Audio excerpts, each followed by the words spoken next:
All right, let's get this show on the road. It's like Where's someone's Cliff? in Las Vegas right now. How about that? Huh? What do you mean? What are you talking about? I don't know. It looks like there's a thing behind you, a really famous thing, and that is probably the biggest indicator that you're in Las Vegas. Hello there, Justin. Welcome to Torn Tuesday, my friend. How are you? I'm very good. Yes, this is your weekly dose of all things Lord of the Rings, and I am in Vegas, and that's a giant palantir, if you can believe it. Uh, Oh you my just gosh, that's if funny. if you put your hand on it, it'll show you the future. Stay. Oh my gosh. Okay. Katie says, "Are you near the stone of Erech?" And that is a reference you might not know, Justin. It's in No, I don't. Gondor, in the White Mountains, when Aragorn, Legolas, and Gimli come outside of the paths of the dead, with the army of the dead following them. They go to the stone of Erech, and it looks like that. Okay. Do you How think about we'll that, see huh? that in? Do you think we'll see that in the Rings of Power? Oh, wouldn't that be cool? That I would don't be know. I'm really cool if asking. we did see that in the Rings of Power. That'd be cool. All Anyways, right. welcome to the show, everyone. I want to say a big hello to the whole community around the world who comes to see us. Thank you for coming through on your streaming with Twitch, Twitter, Facebook, YouTube, on all the other interwebs, Instagram. It's so great to have you guys here, and many of our members of our free Discord, which is a dynamite community. Um, Justin, you look like you're enduring the incredible desert heat, rather well, aren't you? Yeah, I'm just playing with. Oh, wait, that's the wrong graphic. So yeah, I am here. I am here in Las Vegas right now. That is the Sphere, and it is bigger than you imagine. That is a Oh, yes. 17,000 seat venue, music venue. That is Wow, as that's many that's a lot. seats. That's as many seats as the Hollywood Bowl. That Sphere Wow. right there is as big as the Hollywood Bowl. And if anybody's been there, to give you a sense of scale, each of those pixels is about this big. But that thing is so big, and we're so far away, it just blends together as a screen. I am in awe of the Sphere. I highly recommend to anybody, if you have the chance, come to Vegas and take in a show with the Sphere. It has been a life changing experience for me, and you'll be impressed with the graphics. Rumor has it. Wow.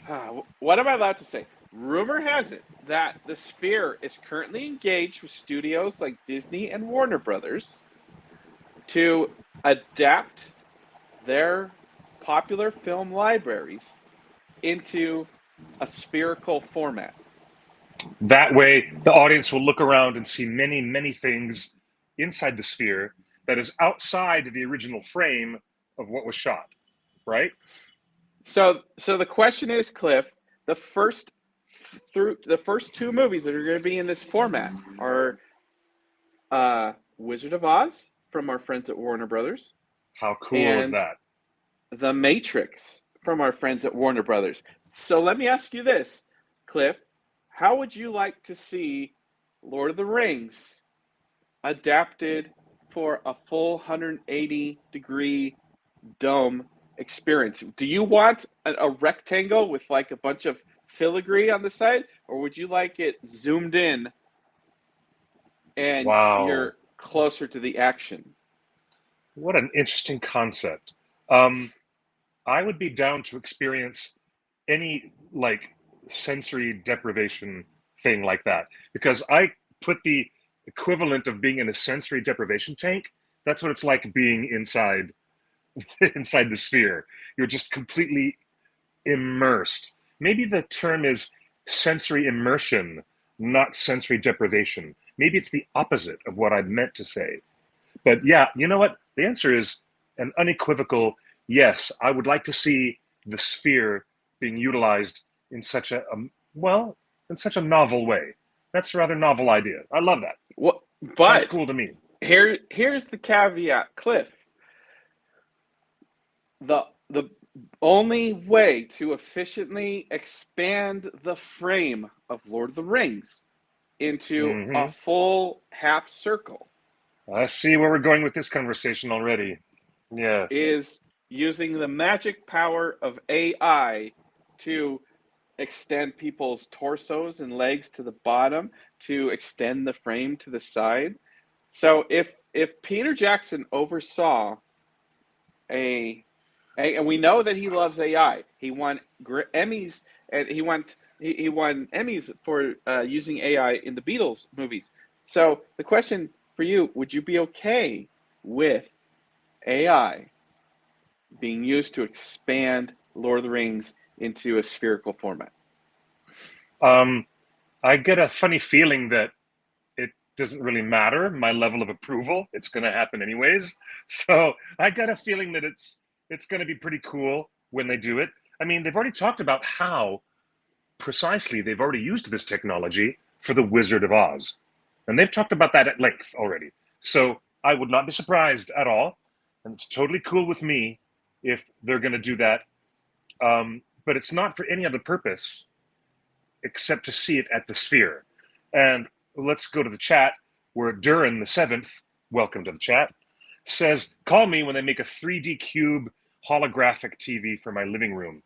Yes, okay, I get that. Fun fact: you can buy I that get that. right now. It's the Apple Vision Pro headset or the Meta Ah, Facebook Meta goggles, and so there are products on the market that give you the full spherical experience of now, watching a movie. isn't it true that if they had followed up with their suggestion a long time ago, the studio said that they were trying to rework the Lord of the Rings so that when you were watching in a VR headset, you would be able to turn around and see all these places as if you were standing there right next to the Right? camera.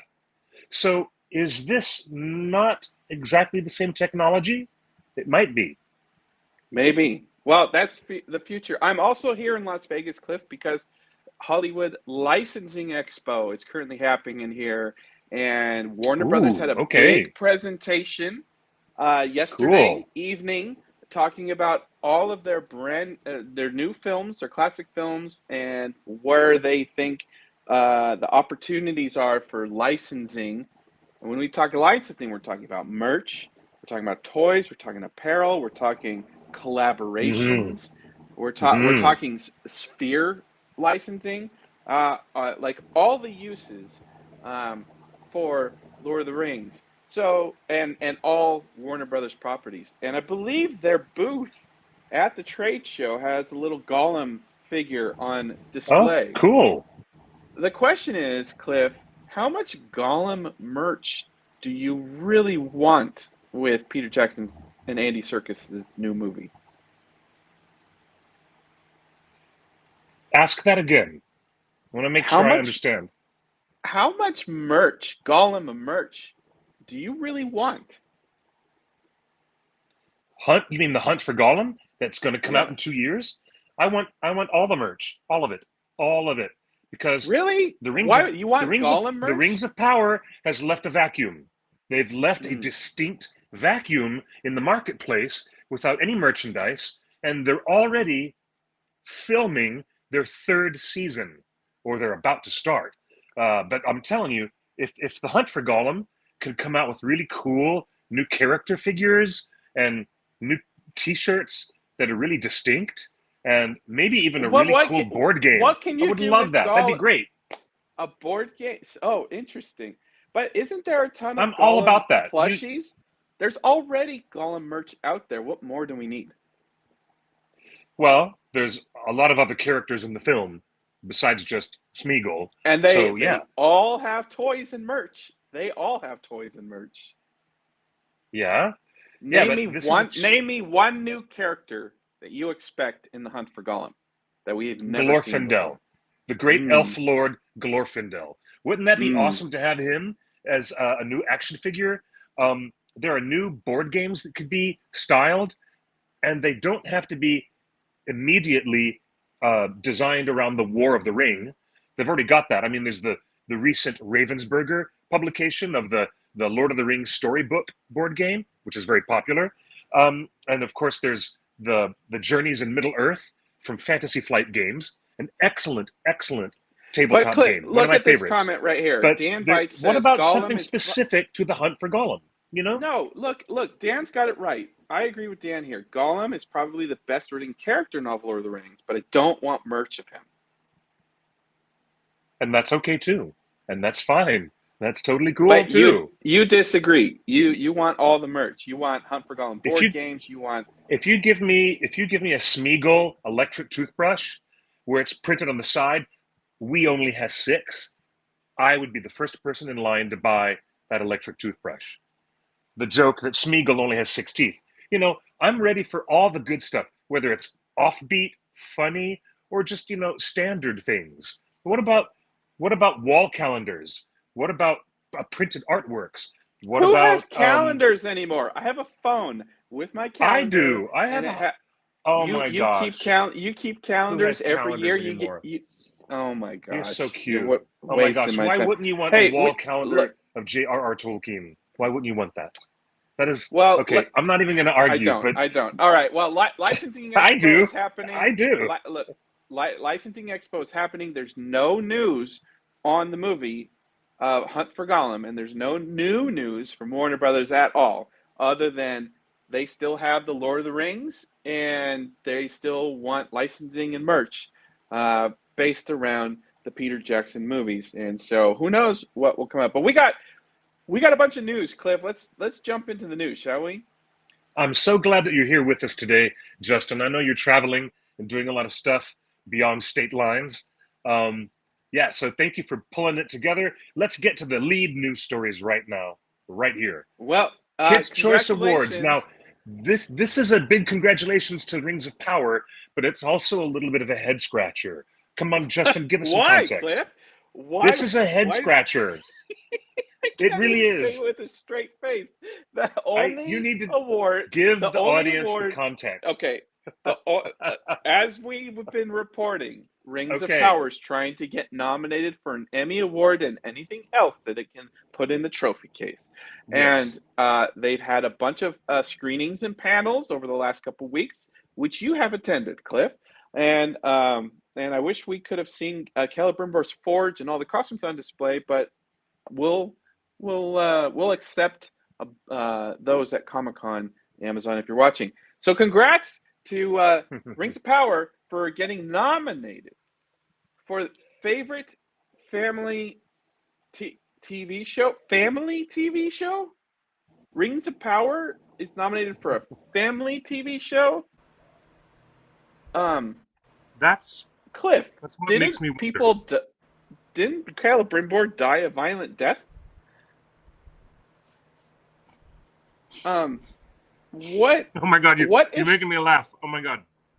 What is family friendly about season 2 of Rings of Power? I mean, not much. Not much. I mean, at least season 2 didn't have a "give it to me raw" joke or a Durin poop joke or anything like that. So I guess they did clean up their act a little bit, but I don't know. No, Celebrimbor dies in a rather grisly way. There's plenty of violence with a giant troll squishing people in a very visceral way. I love Imran. Imran says, "Sure, if you're the Addams family." Funny. That's funny, Imran. Okay, look, all jokes aside, they're going to take whatever they can get. So if they can get any nominations for any awards, they'll take what they can get. But do we know what else in the category qualifies for family TV show? Halflings or proto-hobbits walking around. Oh, let me see. It's singing. Right here. Rings of Power is up against Abbott Elementary, Goosebumps: The Vanishing, Star Wars Skeleton Crew. Skeleton Crew is definitely a family show geared towards family. Definitely. XO Kitty. Never saw it. And Cobra Kai. Okay, Cobra Kai. Hmm. I don't think Cobra Kai is a family show. Really, not You know, really. of all those, Abbott Elementary, Cobra Kai, Goosebumps, Skeleton Crew, Exo Kitty, and Rings of Power, I'm honestly giving it to Skeleton Crew. That was an incredible, fun show. It felt like the Goonies. Skeleton Crew was remarkable, and it's another feather in the cap of Lucasfilm and Disney Plus. No complaints about Skeleton Crew. It was a So, delightful show. But now, well, anyway, it's also true. wait, It's also we true. got Wait a minute. Wait a minute. Wait a minute. Wait a minute. If you go back in time, not so many years ago, the Dark Crystal: Age of Resistance got its primetime Emmy Award in the children's family category, just like this. So it has happened in the past where a large scale dark fantasy, and I call it a dark fantasy with very specific emphasis on those words, but you could take sure. a treasured a legacy IP that is a dark fantasy, and you can go into that family children's area and win your Primetime Emmy Award. However, someone in the chat said, at no point anywhere did Prime Video market the film to the children's audience. And I want to back No, up it said the it people in the always chat. said It's it. true. This is a That never darker happened. and violent season. They marketed it as a darker, more violent season. They Yes, in leaned every into interview. this like Yeah, yeah, every yeah. interview, every marketing thing was just like it's darker, it's violent, it's more gritty, it's gruesome. It's 3 episode epic battle that is supposed to take place over months. Uh, anyway, good Yeah. luck to the Kids Choice Awards. It also got nominated for the Astra Awards, Oh, okay. Astra TV Awards for Best Cast Ensemble in a streaming drama series. Oh, okay. A streaming drama. Notice that that category is drama series, not family and children's series. You see how differing that is? It's Very so different. different. It's very It's different. it's so different categories. But Like, it's not oh it's not man. undeserved. They are a great ensemble. I will give every gold star to the casting directors and the people who did casting, putting together that ensemble of actors and actresses, because yeah, they are a spectacular ensemble. I will give them total credit for that. But Yeah. this also betrays an underlying dissonance. There's a big underlying dissonance in the award season when you're looking at these things right now, don't you think? I don't know, but we are still several weeks away from the actual Emmy nominations, and which is what Amazon is really trying to go for. All right, we Yeah, got so much more yeah. news. Cliff, I'm curious. Did you watch this week's 60 Minutes? No, I did not watch this week's 60 Minutes. I was quite busy having another adventure this weekend. I didn't get to All see right. 60 Minutes. Well, 60 What did I Minutes, miss? I inherited my grandparents' love of 60 Minutes. And so that is one of my weekly shows to keep me up and informed on all things geriatric. You wouldn't believe the amount of medicine ads that air during the show, but an entire an Funny. entire That's funny. segment of 60 Minutes this week caught my eye, Cliff. Anduril Technologies uh, had an entire segment about AI powered autonomous weapons. Who is Anduril? They are a defense contractor Oh whose gosh. mission is transforming defense capabilities with advanced technologies. No, they're evil, and their mission is not that.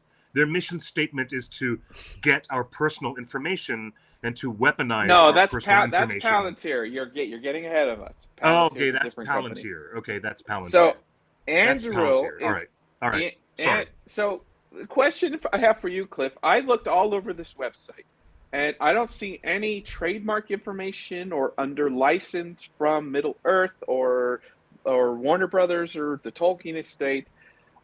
So I don't know if Anduril is a license. They've actually gone and licensed the appropriate trademarks.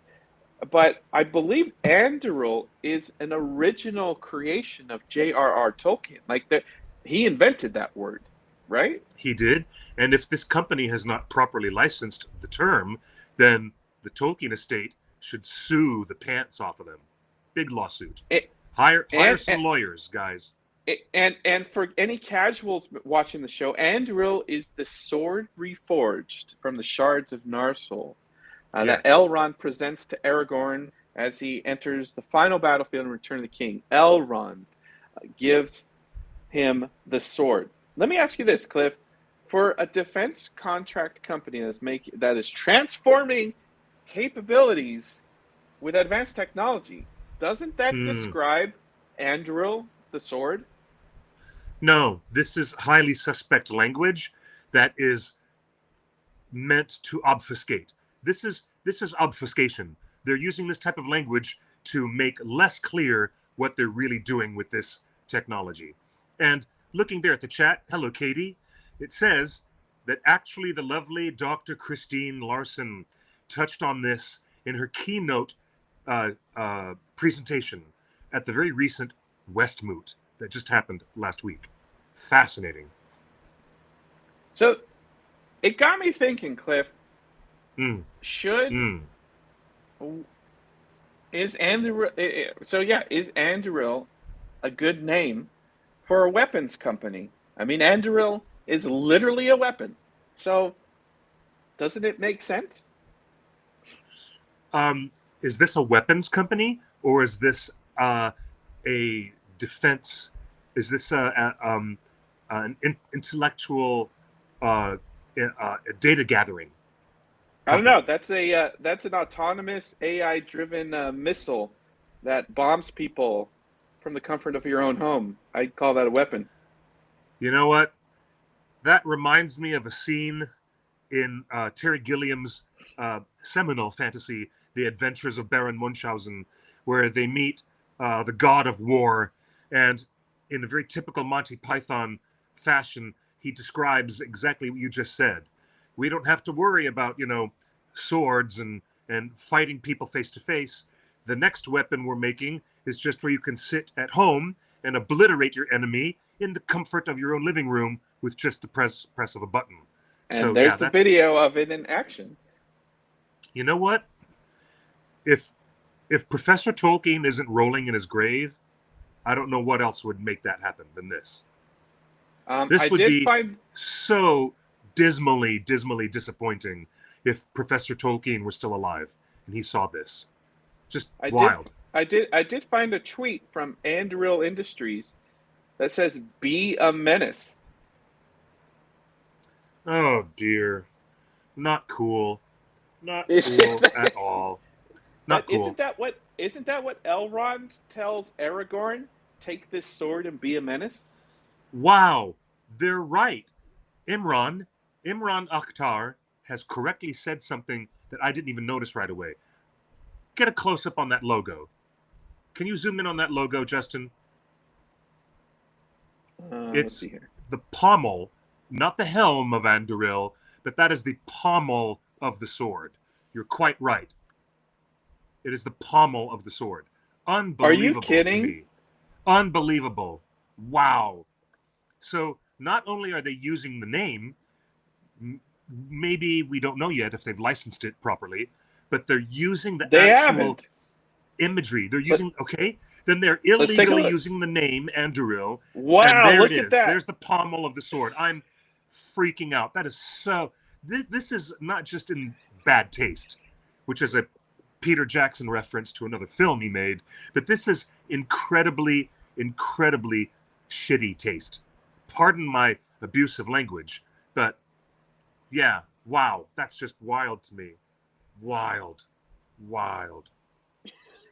So, what do we do with this information, Cliff? As fans, I mean, I just um, do you think, as a fan, should the Tolkien family and all the powers that be make a stronger effort to enforce this trademark, or Indeed. can Oh, very can much you so. just let can you just let a warmongering fanboy of Lord of the Rings have his fun. I love you, Vixen. Vixen, Dark Fairy saying, how long until we're in Ender's Game? Sad. Yeah, it is. It's really, this is a really, wow. Wow, this is nuts to me. The answer, Justin, is rigorous, unrelenting legal action on the part of both Tolkien Enterprises and the literary estate. Both of them. Absolutely. It is time for litigation to the 10th power.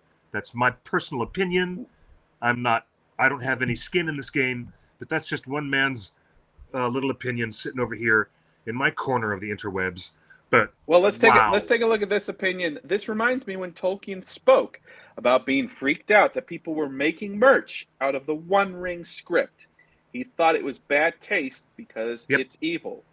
Yeah. It's very strange to have such an evil talisman be used as a ring that you wear in your wedding. But we know somebody, the guy who created Teenage Mutant Ninja Turtles, and I know quite a few other people who have the script of Sauron, the Dark Lord, right there inside their wedding band. We see it everywhere. So yeah, that's a bit strange, isn't it? But And Cliff, what to about this? answer who drew Our that, buddy Nerd of the Rings, his logo uses the sorry, I script. lost my light. Sorry, I just lost my ring light. Oh, Give me a second. geez. Oh yeah. So Cliff, All right, I fixed it. why does Nerd of the Rings and a lot of other fan designs get a pass at using the Ring script that Tolkien is on record saying he didn't like? But you have a visceral reaction to Anduril doing a similar thing. Because Nerd of the Rings is a benevolent man who brings the light of knowledge and integrity and a better understanding. Anduril kills people. If they're designing weapons, it's not the same thing. That's why. Eravandi in the chat says, I've said it before, and I will say it again, as a fan and a crafter who is so careful to follow the rules about trademark, it drives me bananas seeing people blatantly do illegal stuff like this. Wow. Interesting. Wow. Okay, I'll tell you what though. It is really intriguing that we're at a point where 20 years ago, a New Jersey children's entertainer who dressed up as a clown to do children's birthday parties using the name Gandalf, he got slapped with a big lawsuit. He got slapped with a big lawsuit for using Gandalf as a children's party entertainer. And now this multi-billion-dollar defense company gets away with it scot-free. This is just, the irony is too much. Too much. All right. But they're not the only ones playing in this game. WikiLeaks, yes, the infamous WikiLeaks, the Julian Assange WikiLeaks, who have a reputation of leaking authentic, deep secrets of state governments, and he's wanted worldwide. WikiLeaks published something this week, Cliff. Look at this. Oh, wow. An open letter released by 13 former Palantir employees. Oh, yes. Not for anything it says, but for everything it doesn't. Let's take a look at this. I remember letter. seeing this. The Scouring of the Shire, a letter from concerned Palantir alumni to the tech workers of Silicon Valley. And in this long letter, they basically, let's see, did they post the whole thing? I can't get into it. So Palantir is another company that is doing shady things with the name of Tolkien's trademark. But the question is, Cliff, Palantirs are bad things in the books. So doesn't it make sense that a scary, all-knowing company should use the name as well? I mean, doesn't it make sense? I don't know. No, it doesn't. It doesn't make sense to use. Well, here's, and I'm with you, Katie, in the chat. I agree with that. The real problem is using these copyrighted words in a way that is detrimental to the literary legacy of Professor Tolkien. That's the problem. Okay. All right, I'm reminded suddenly of a song by the Republic Tigers. How much responsibility do you bear for the ill uses that others might make of your ideas? Almost as much responsibility if you fail to speak your mind when it might have made some kind of a difference. Quote unquote. That's the song lyric. And it bears remembering that.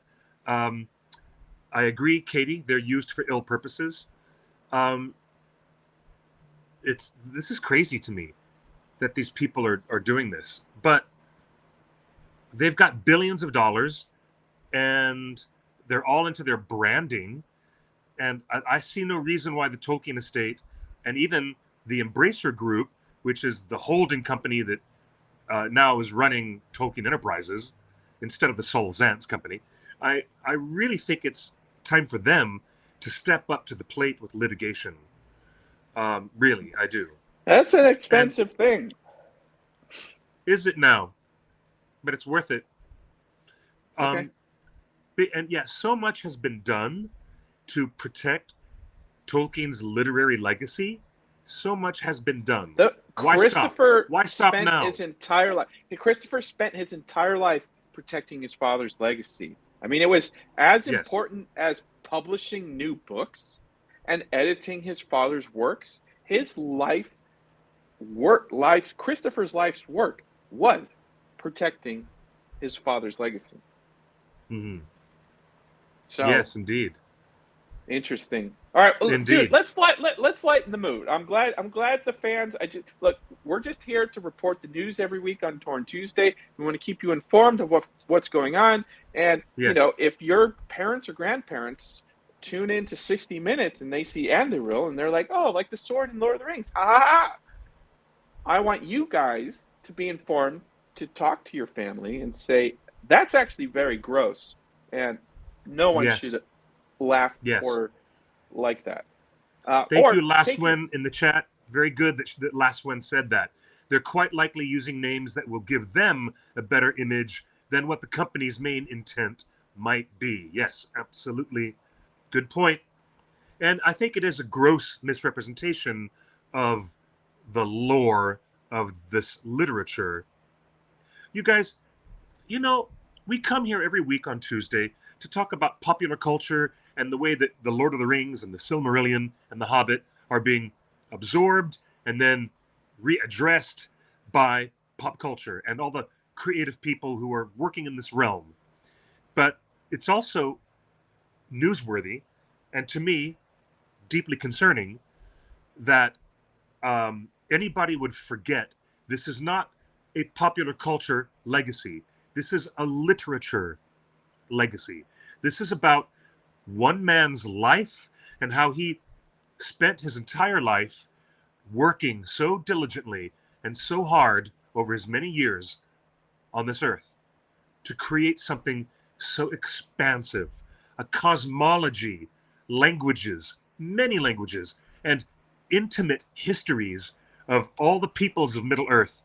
And to think that some defense contractor company could so casually, abscond with the use of his literary legacy for their own nefarious purposes. It's really not cool.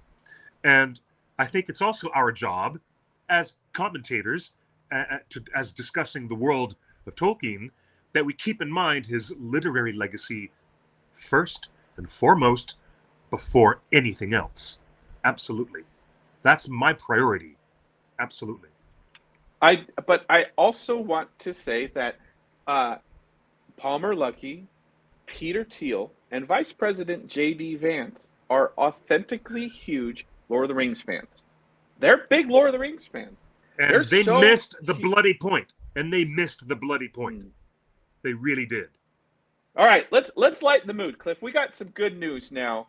We got some really good news. Lord of the Rings star John Rhys Davies reveals his only condition for returning to hunt for Gollum. Cliff, it is famously, he is famously said he's glad he never did the Hobbit movies, and he would never want to return uh, to make these movies because of very specific reason. Indeed, this is great news, because Hugo Weaving said no. I don't want to come back. I don't want to do this at all. It's nice to see Liv Tyler and John Rhys Davies and Vigo and Ian McKellen all say yes, yes. I want to come back to Middle Earth and do this again. Well, That according to Collider, gives John my Rhys heart hope. Davies was at a convention this week. Oh, good. He says he particularly the extensive makeup and heavy prosthetics as a major reason for his reluctance. Quote, if I don't Right. have to spend 8 hours a day for 3 years of my life in a makeup chair, I might indeed do it. He said at the time, adding that only CGI assistance might persuade him to return. Now, during a recent Wow. interview at Fan Expo Philadelphia, he was asked again, and he says Wow. and John Rhys Davies appears to have softened his stance, responding with, "If I'm asked to serve, I will consider it and probably say yes." Hey, that's great. That's wonderful. Cliff, is there room for Gimli in the Hunt for Gollum storyline? Not really that I know of. I mean, not immediately that comes to mind, unless unless it be perhaps we get to look into that untold moment in time where the dwarves of Erebor decided to send emissaries to go to Rivendell to take part in the Council of Elrond. That's part of it. Okay. I But I I'm got I'm this. not sure what else he has to do. I'm not sure what else he would have to do in the story. Well, here's what got me nervous is with the success of Andor and some of Mm-hmm. the other Star Wars shows from Dave Filoni, and we know that the showrunners of Rings of Power, Mick Payne, love Star Wars, and maybe Peter Jackson does too. Do you think that there is a desire to make prequel movies that set up the situation at the Council of Elrond where it's it's not a surprise. In fact, it's a foregone conclusion that Gimli steps up and says, "And my axe." And maybe there's an entire Indeed. backstory that we've never heard about of Gimli and Vigo and Aragorn doing something together. So when or when Legolas says, "And my bow," Gimli, of course, maybe something happened in the past that we don't know about, where of course Gimli steps up because he's already had an interaction with those folks.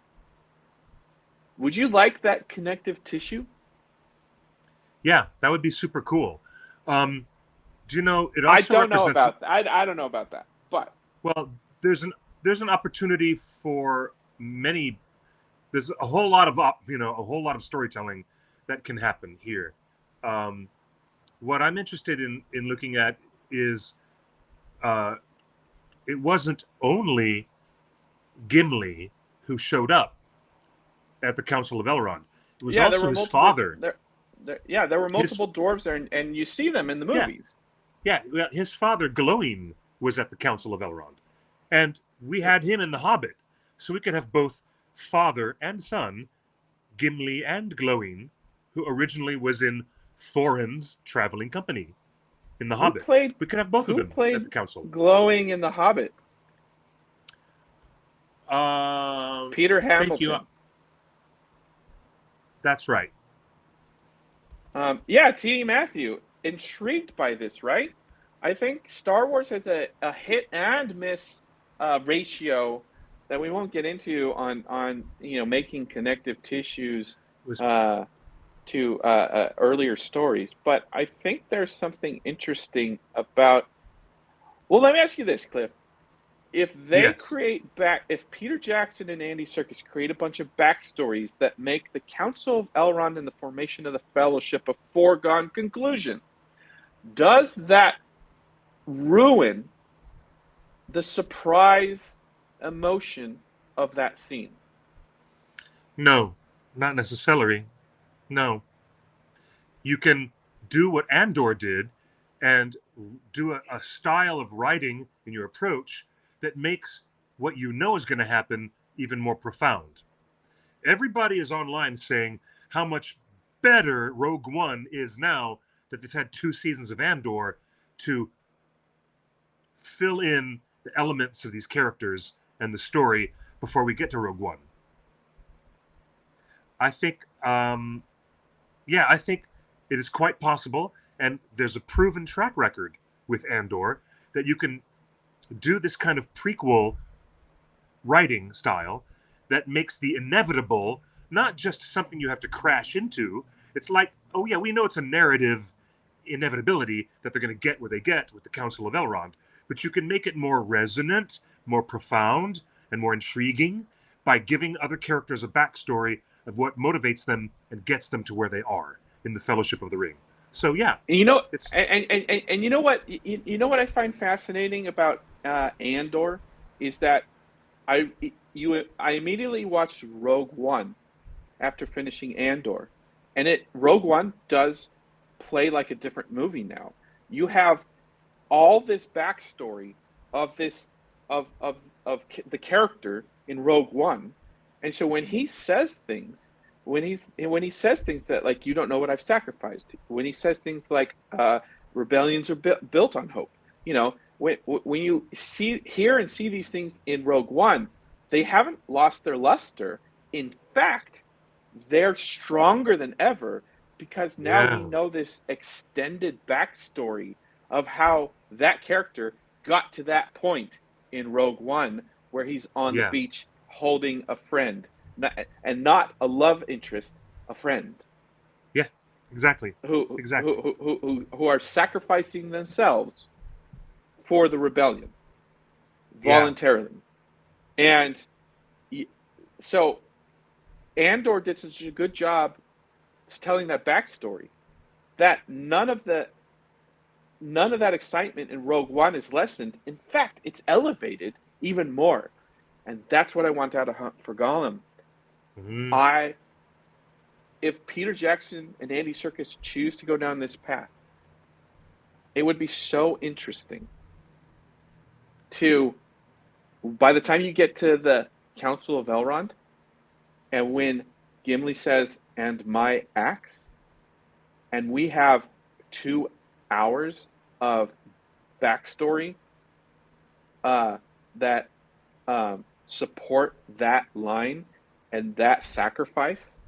And that's Gimli basically knowing I'm going to my death to save Yeah, Middle Earth. Just like yeah. Cassian Andor knowing he's going to his death to save the Or rebellion. just like Andy Serkis saying, "I can't swim" when they're escaping from the prison in season one. Just like Andy Serkis saying, "I can't swim." So, but so Yeah, this is just proof positive that Philippa and Fran, I hope your pencils are sharpened. I hope your wits are sharp. I hope your minds are calm and clear because this script for Hunt for Gollum has to be just has to be that good. yeah. And It whatever does. creative choices you make should not lessen the Council of Elrond. Should Mhm. only enhance it. I can imagine in The Hunt for Gollum if Gimli, played by the illustrious John Rhys Davies, what if he and his father, with a traveling company of dwarves, are making their way all the way from the Lonely Mountain all the way to Rivendell, and we get to peek in on some of the misadventures that they have. And what if there's some amazing dialogue between father and son? The way that there's amazing dialogue in the Rings Oh, of Power between Durin and Durin, the king and the prince. There's Oh, amazing dialogue between father and son, but what if Glowing reminds his boy, Gimli, of how important a dwarven axe really is, what it really symbolizes, what it really means oh, to family lineage, and that presence of cultural dwarven identity becomes imbued in their story to such a great degree in the hunt for Gollum that later on, when Gimli says those words, "You will have my axe," it has much bigger gravity, much more weight. I'm excited about that possibility. remember when Bail Organa in Rogue One says, I will trust these plans with someone I trust. I trust her with my life. And we know he's talking about his daughter Leia, his adopted daughter Leia, his Darth Vader's daughter Leia. Only he's the only one in that room that knows who Leia is, Right, and we do right. as the audience, but no other character in. And it makes every line anyway. That's the, Well, that's the here's the bar. thing. Hello, welcome to the chat, New Zealander. We were just talking with each other about John Rhys Davies being in the recent news because not just once, but twice at these two fan conventions, he was asked by the audience, "What would you like to do if they approached you with bringing your character Gimli back to the hunt for Gollum?" And he said, "Yes, I would really want to do that if it didn't cause my face to break off with the allergic reaction he had with the latex makeup the 25 years ago when they did it. Yeah, if John Rhys Davies says he's willing to come back, and he's said it twice at these conventions, it really does set him apart from our boy uh, Agent Smith, Elrond, yeah, Hugo Hugo Weaving, Weaving. who said, Well, "Nope, but I'm every other out. every I'm other out." actor said they want to come back, and the purpose of Yes. this discussion was to say, is there a way that us fans can get excited about Gimli coming back other than being a cameo for fan service? Because I don't want that. If you bring Gimli back as a cameo for a single scene, that's that's no, we don't want that. No, We want something like Andor does with all of its existing characters. we need to see father and son glowing, taking his boy Gimli across Rovanian, across Wilderland, and maybe having an encounter with the Wood Elves on their way across, and then going over the Misty Oh, Mountains, and eventually getting to the Council of Elrond. Um, I think that could give us a lot of interesting backstory that would be pretty good connective tissue between The Hobbit, the era of storytelling of The Hobbit, and what is about to come, which is the War of the Ring. So yeah, the hunt for Gollum has to straddle both of these things, Hobbit and Lord of the Rings. all right, moving on. We got some other news clip that I want to get into. Here's a fun one. General Merrick. I was watching Rogue One again in the wake of Andor, which is I think we should do a deeper dive on Andor in a future episode. But Sure, General I agree. Merrick is in Rogue One, and people in our Discord pointed out that General Merrick, Anton Merrick, commands Yavin 4's starfighters before the Battle of the Death Star, flying as Blue Leader. He is Okay. played he is played by Ben Hey, Daniels, hey, hey, who is hey. Kierdan, the That's shipwright. our boy. That's our boy Círdan the shipwright. How cool is that? So, another Star Wars to Lord of the Rings crossover. We Yeah, stand a legend. Blue Leader just like goes down Anthony fighting. Daniels, just like Anthony Daniels is in both of them, and I believe Dominic Monaghan is also in Star Wars as well, isn't he? That's right. Yeah, isn't Dominic Monaghan in the scene where Palpatine has returned? Um, Wow. So Ben Daniels, let me ask you this, Cliff, before we move on. Why the heck did Rings of Power give him a beard only to shave it off mid-season? What was the entire point of that?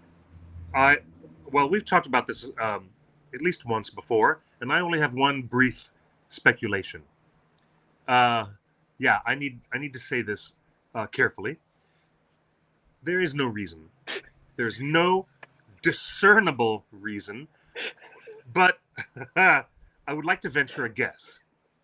I would make a broad assumption that after getting his sticky paws on the three elven rings and deciding not to dump them into the water off the coast because the water splashed up at him and it was probably some weird metaphysical thing going on that we don't understand yet.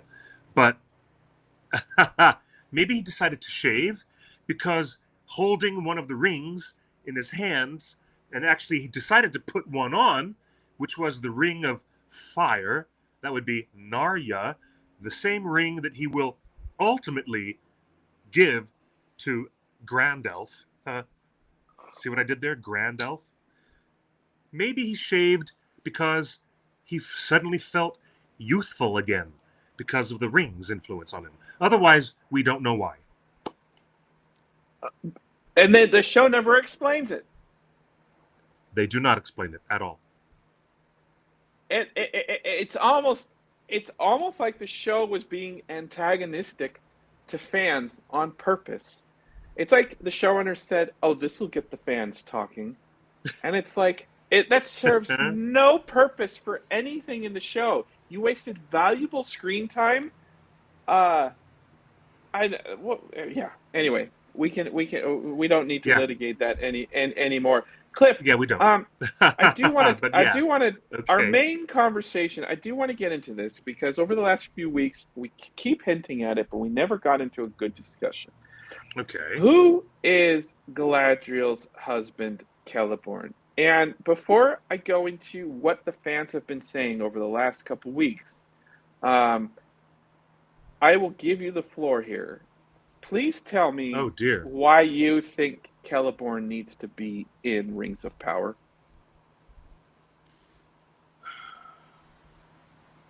Why Celeborn needs to be in the Rings of Power. Uh, I mean, really? Okay. Well, if it's not too much to say, I hope this isn't problematic for anybody, but he is an important character in the life of Galadriel, and it seems to me that his removal from the Rings of Power series was to facilitate a a different type of narrative thread that they wanted to pull. They kept pulling on that thread between Halbrand, Galadriel. Halbrand. Okay. Oh, Galadriel. Okay. Are you feeling what I'm feeling? Yes, I felt it too. Okay. So all this suggestion of Sauron being on stage in disguise in an attempt to befuddle and bewitch our poor girl Galadriel. None of this could have been facilitated the same way if Celeborn had been present as one of the major characters on stage. And because he was off stage, it allowed the showrunners to do this whole cockamamie thing that Celeborn was not there, and maybe she assumed he was dead, and therefore Galadriel could have this other wink wink kind of relationship with Halbrand, which is another discussion for another time. Not that we haven't already beat that dead horse to death, but the concept of Celeborn not being present, yes, I agree with you in the chat, Cecilia. You need to have Arwen. Um, and Arwen being the daughter of Celebrian and Elrond, it also means that um, that Galadriel and her husband Celeborn, they have they have to have that daughter, that the daughter that gets married to Elrond. They have to have it. It just has to happen. Um, and there's also the reason that Professor Tolkien, this is one of the bigger reasons, really.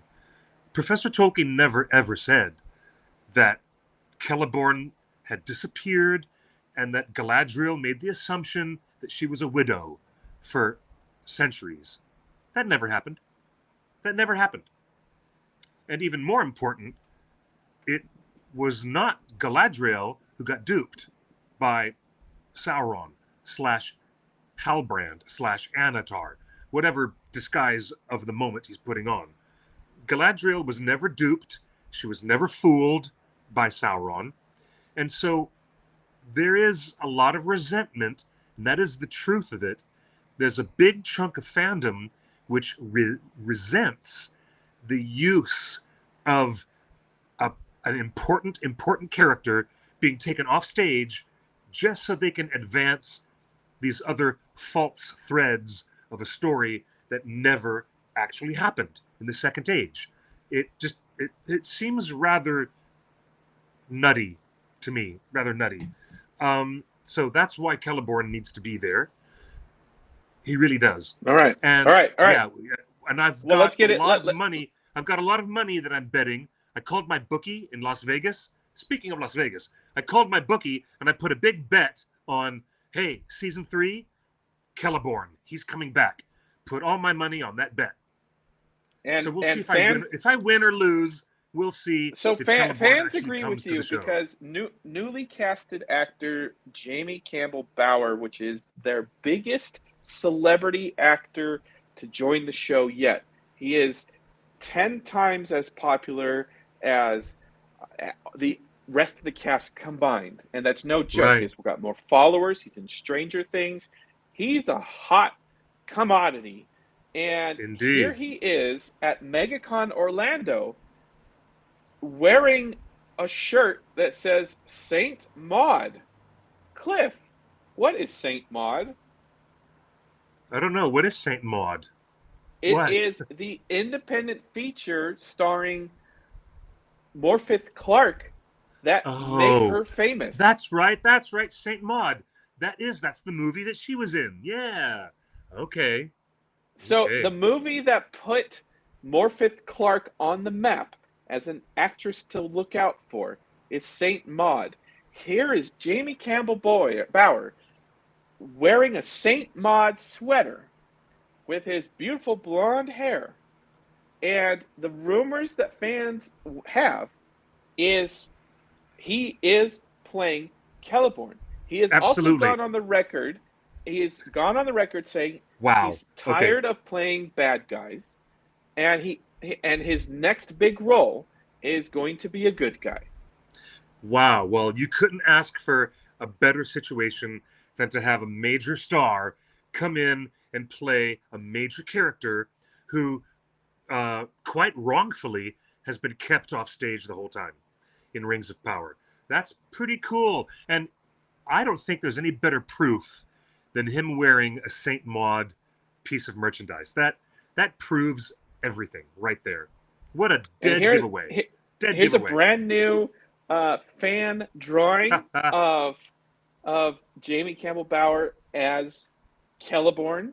And so that's what the fans want. But here's the interesting thing.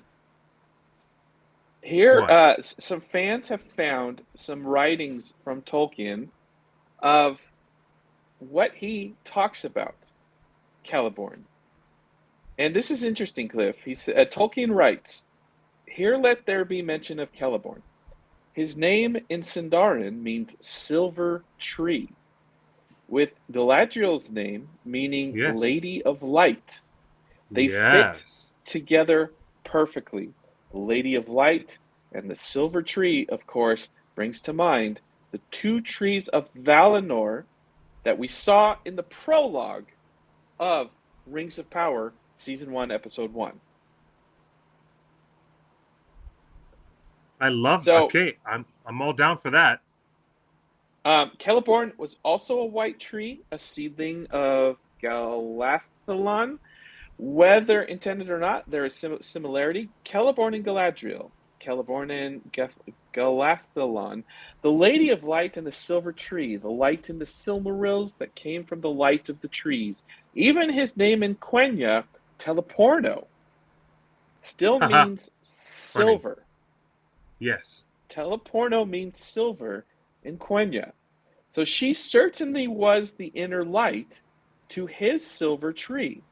He was there, staunch as the meaning of his name, Silver Tree, for her to depend on as the lady shed her light upon Middle Earth. He stood behind the scenes, not overshadowing her light and leading forces against Sauron when needed. The tree in whose graces her light could shine and find anchor. Wow. Cliff, Okay. Yeah, of do course. you Super agree? cool. Do you agree with this scholarly position that Galadriel and Celeborn are meant to be the two trees of light of Valinor? Yes, because I mean, I wouldn't say yes categorically, but I would say yes, I'm inclined to agree with this interpretation. And it seems that there is a lot of that famous linguistic playfulness that made Professor Tolkien such a unique author. Really, this is the kind of linguistic play that made Professor Tolkien a cut above any other author of the late 20th century. Really, I love it. I love this stuff. It's great. So fans keep finding stuff. Here's another passage, Cliff. Sauron is driven out of Eriador. Speaking of rings of power, uh, Yeah, it is Galathilion, right? Durin the Seventh yeah. is giving us the pronunciation Galathilion. Yeah, So according to Tolkien's writings, though Galadriel deemed it her duty to remain in Middle Earth while Sauron was still unconquered, which is the entire concept of rings of power, she determined to leave Lorinand and to dwell near the sea. She committed Lorinand and Amroth, and passing again through Moria with Celebrian, she came to Imladris, seeking Celeborn. There it seems she Imladris. found him. Imlat. There it seems she found him, and there they dwelt together for a long time. And it was then that Elrond first saw Celebrian and loved her, and though he said nothing of it. It was while Galadriel Mm. was in Imladris that the council referred to above was held. But at some later time, Galadriel and Celeborn, together with Celebrian, departed from Imladris and went to the little inhabited lands between the mouth of the Gwathlo and Ether Anduin. There they dwelt in Belfalas at the Belfalas. place that was afterwards called Dol Amroth, Dol and Amroth. Yes. their Amroth, their son, at times visited them, and their company was swelled by Nandarin elves from Lornand, and it was not until the Third Age when Amroth was lost. So there Wow, how is cool. writing from Tolkien that says Galadriel goes through Moria, and only after going through Moria reconnects with Celeborn. Do you think the show could be setting that up, where she goes on another quest, ends up going through Moria, a place that she hasn't been yet, and on the other side of Moria, That'd connecting be with. cool. Boy, that would be so cool if they did that.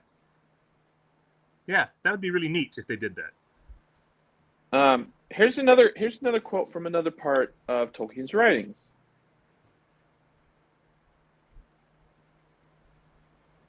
They're talking about the Balrog and Durin's Yeah. Bane. Alas, said Celeborn, we have long feared that under Caradhras a terror slept. But had I known that the dwarves had stirred up this evil in Moria again, I would have forbidden you to pass the northern borders, you and all that went with you. and if it were possible, one would say that at the last, Gandalf fell from wisdom into folly, going needlessly into the net of Moria. Mm-hmm. Now, that dialogue, in most parts, appears in full context in the extended edition of the Fellowship of the Ring. All that stuff is not in the theatrical cut, but yeah, Martin Sokas, who plays Celeborn in Fellowship, he said those exact lines, going needlessly into the net of Moria.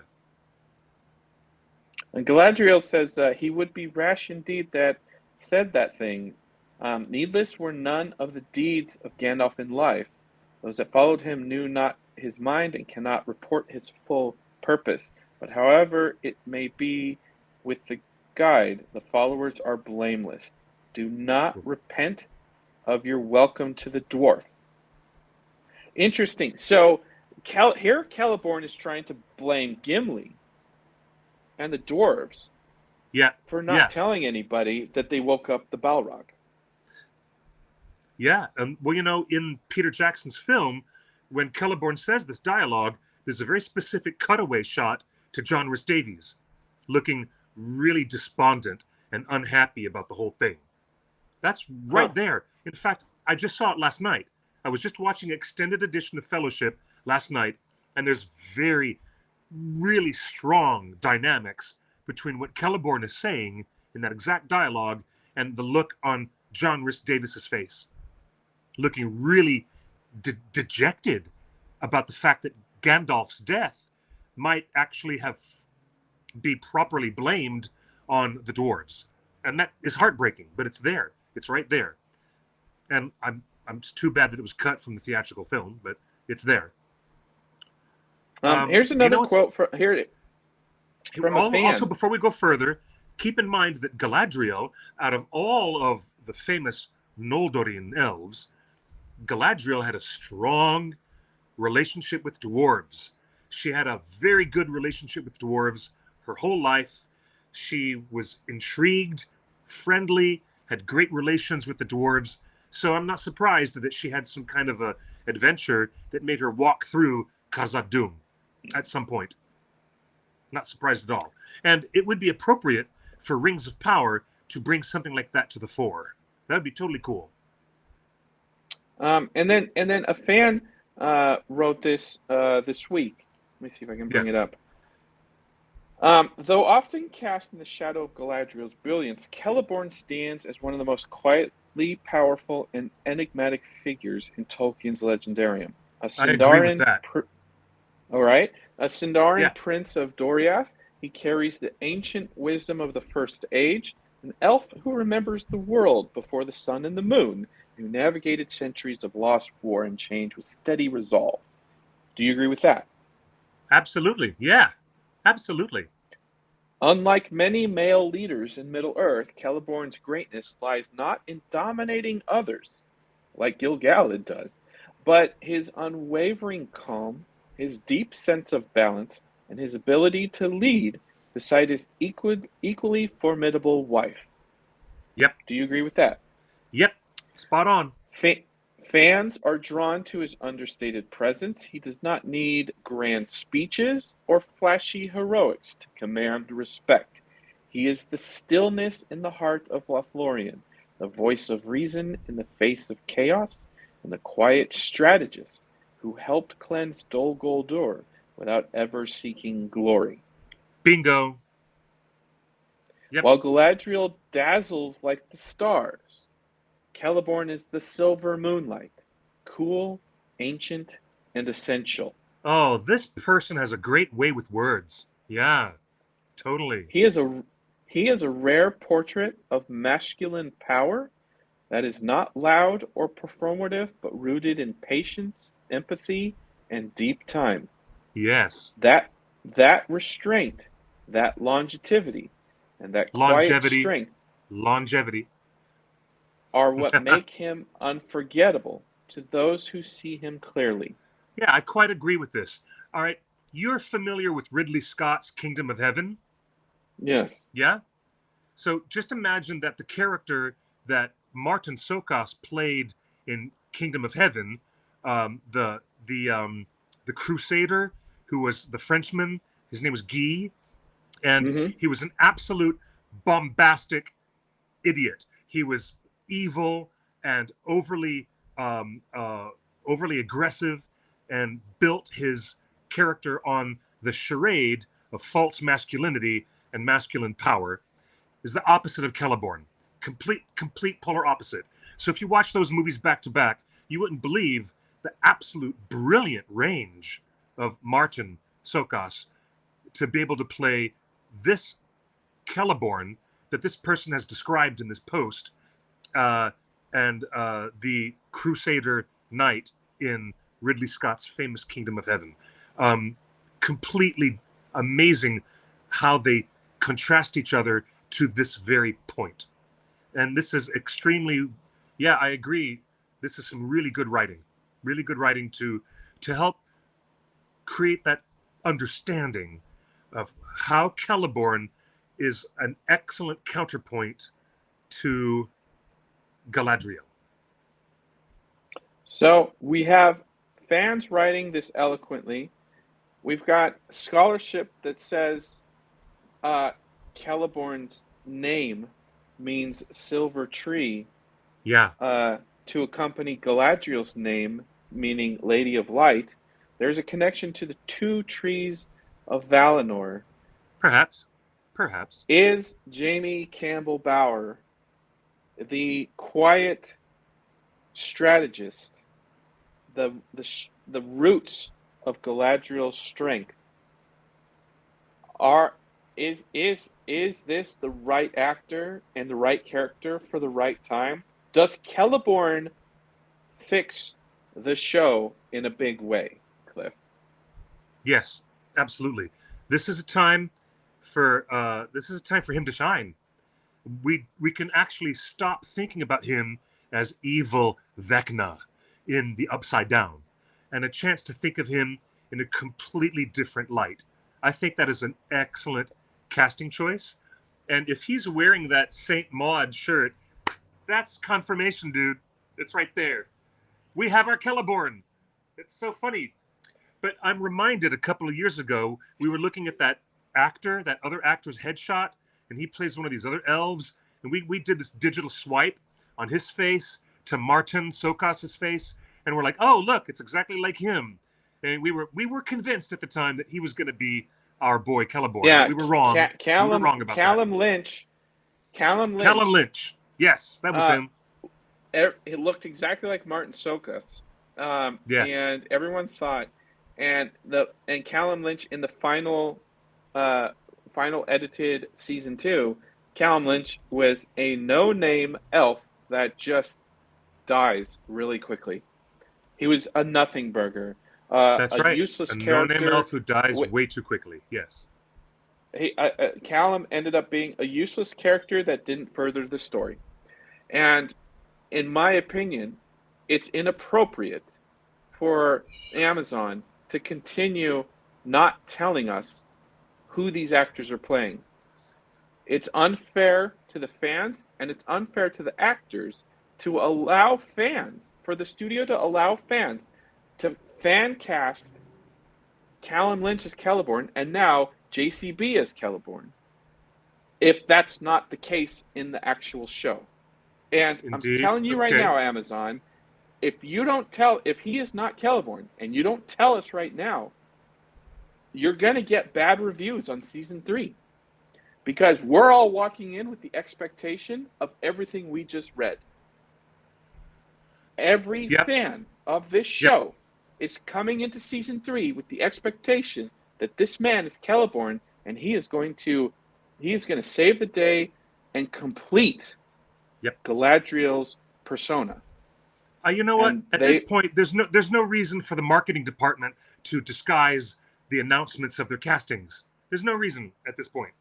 I agree no, 100%. It should be out and proud, and they should let that Celeborn flag fly really early, and they should do it now, so that we, the fan community, can actually get energized in talking about his placement in the narrative, especially because of the peculiarity of him being removed. It is such a weird, oddball choice to have kept Celeborn out of the narrative all this time. So we need to start discussing how he's going to be brought back in to the narrative.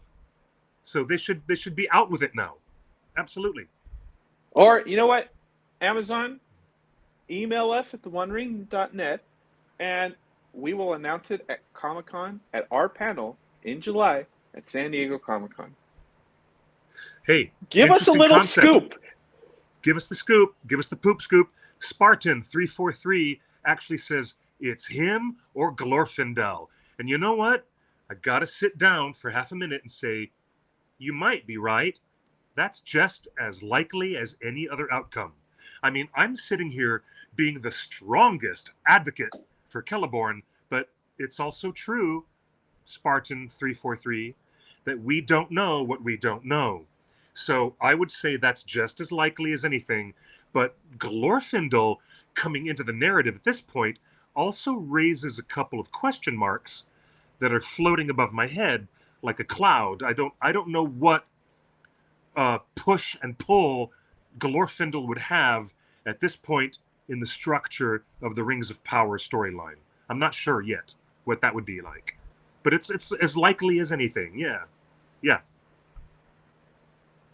What do you think about, you want to respond to Monica here?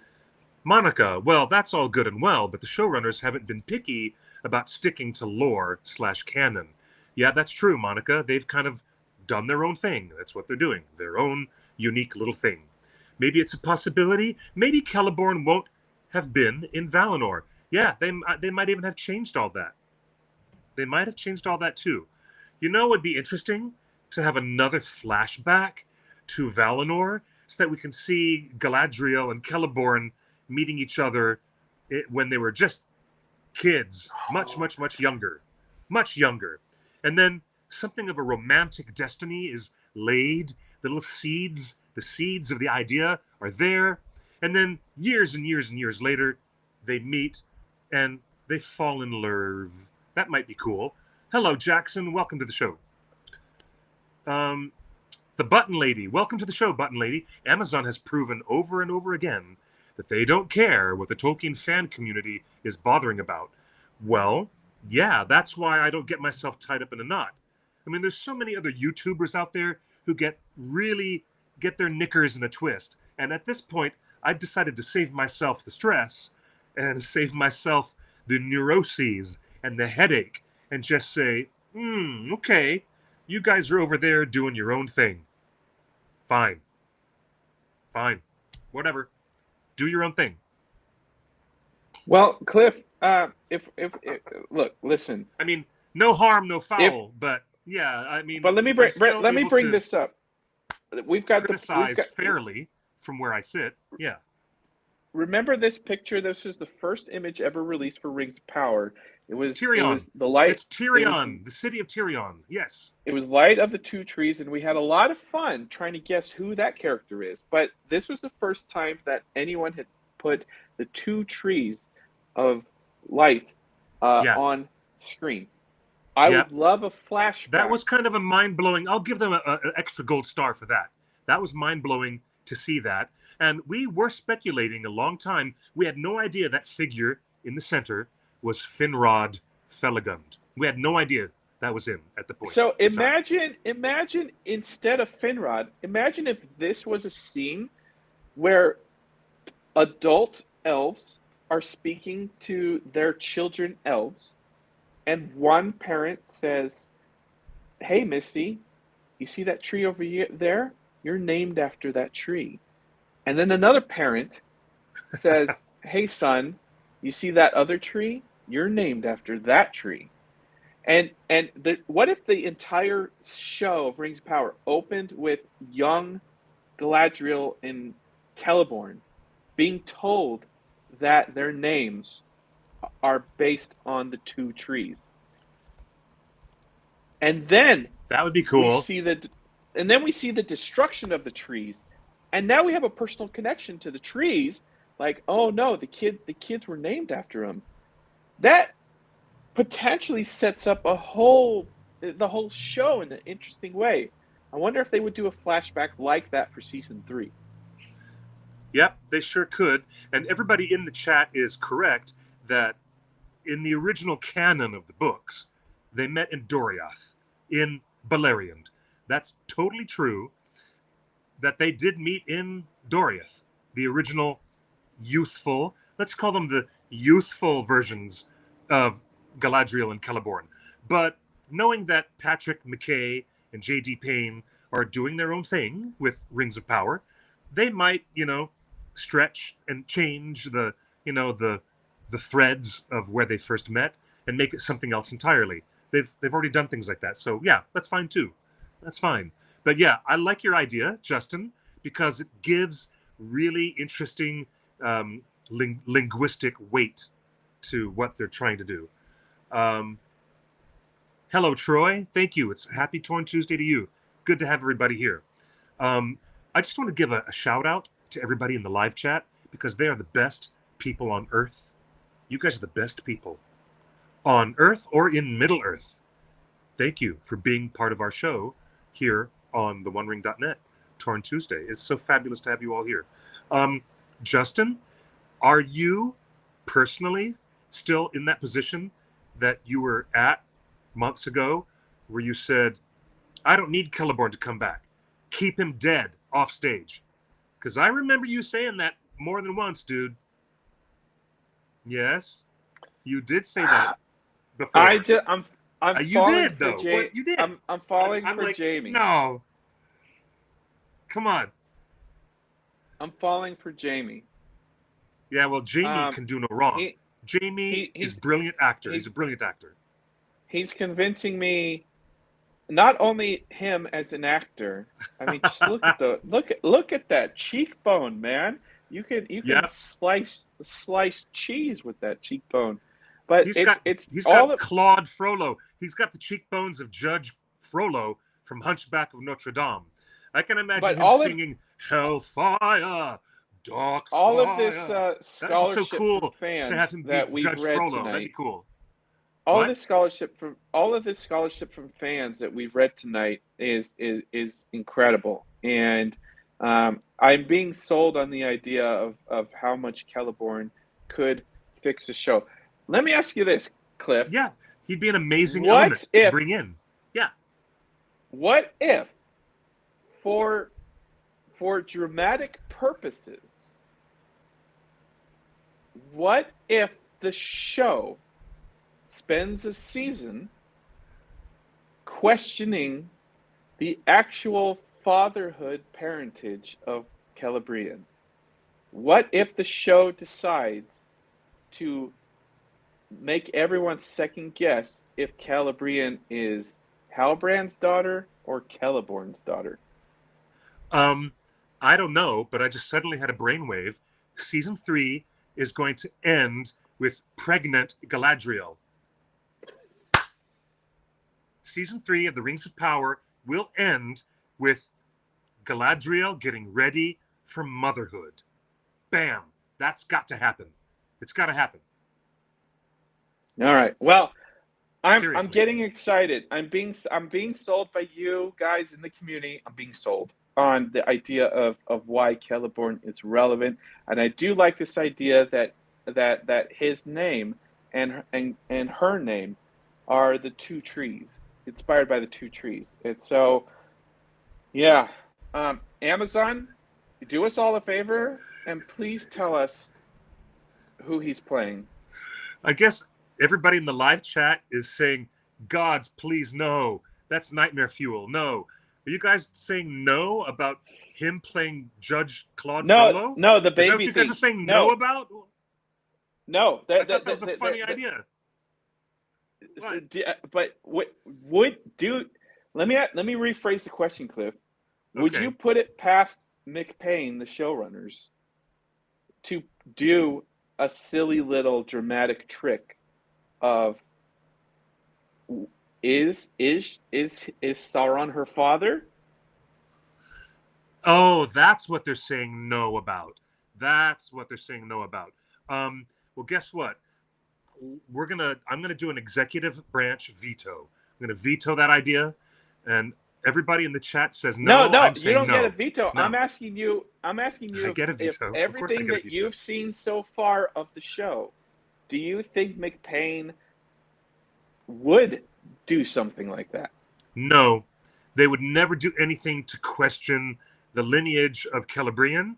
That is absolutely absurd because Galadriel would never, Oh, what? No, never, no, never, you're wrong. no. You're wrong. This is disgusting.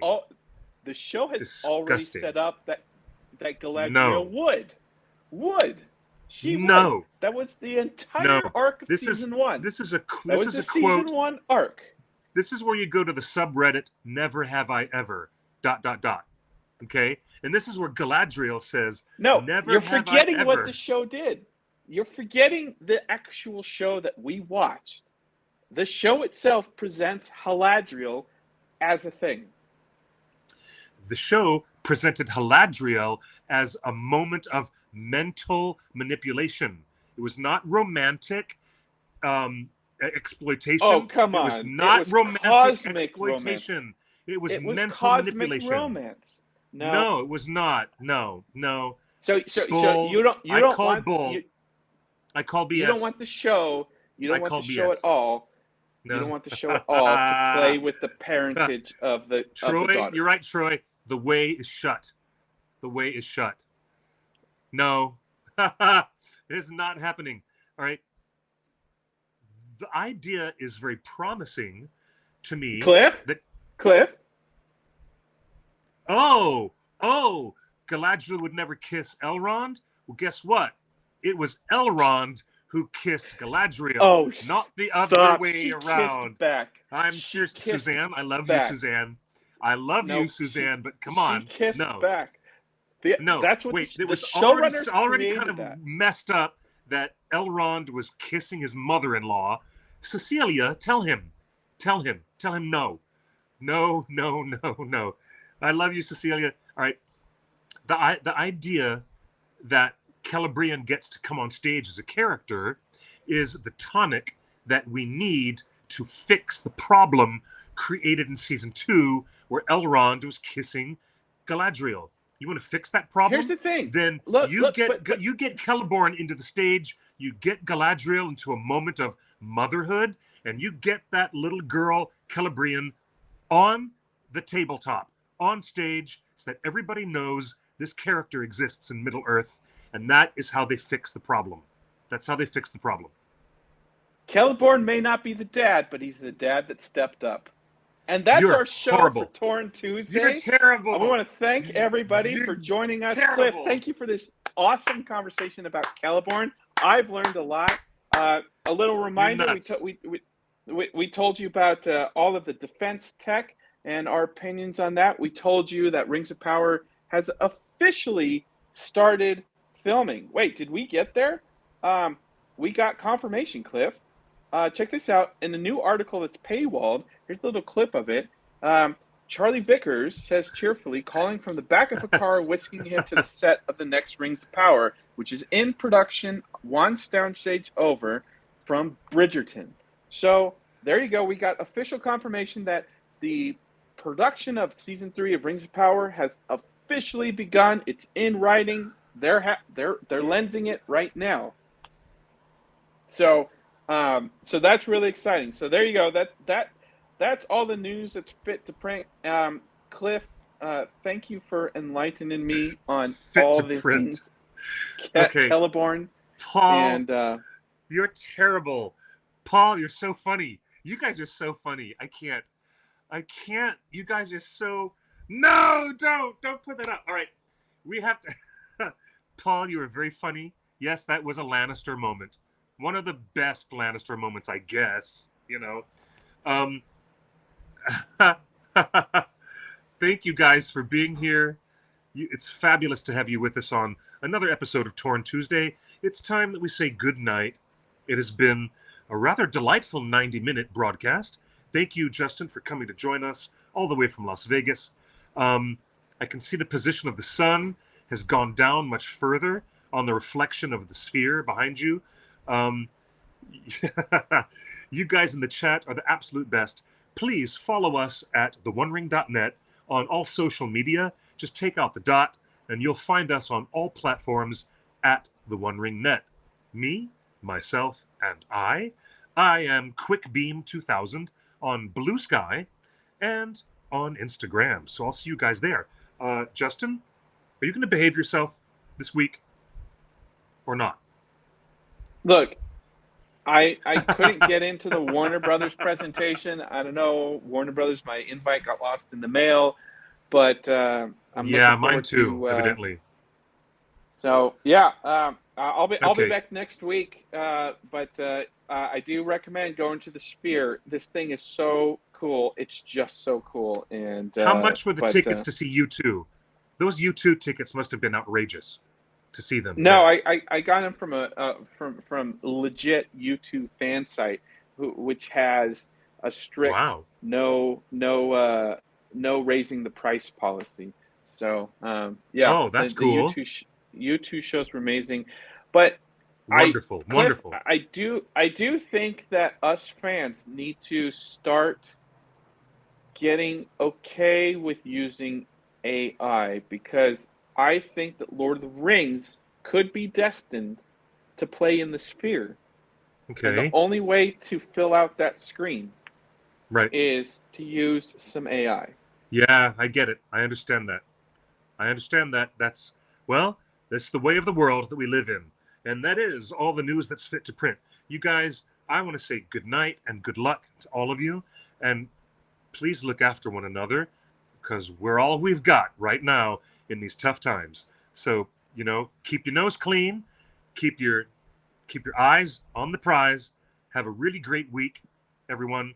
Lots of love to the worldwide fan community, and congratulations to all the people at Westmoot who had a really excellent Tolkien conference in Kansas City this past weekend, the past weekend before.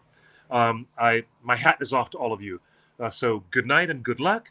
As I really do like to say when we close the show, buenos noches y buena suerte. Bye-bye, everyone.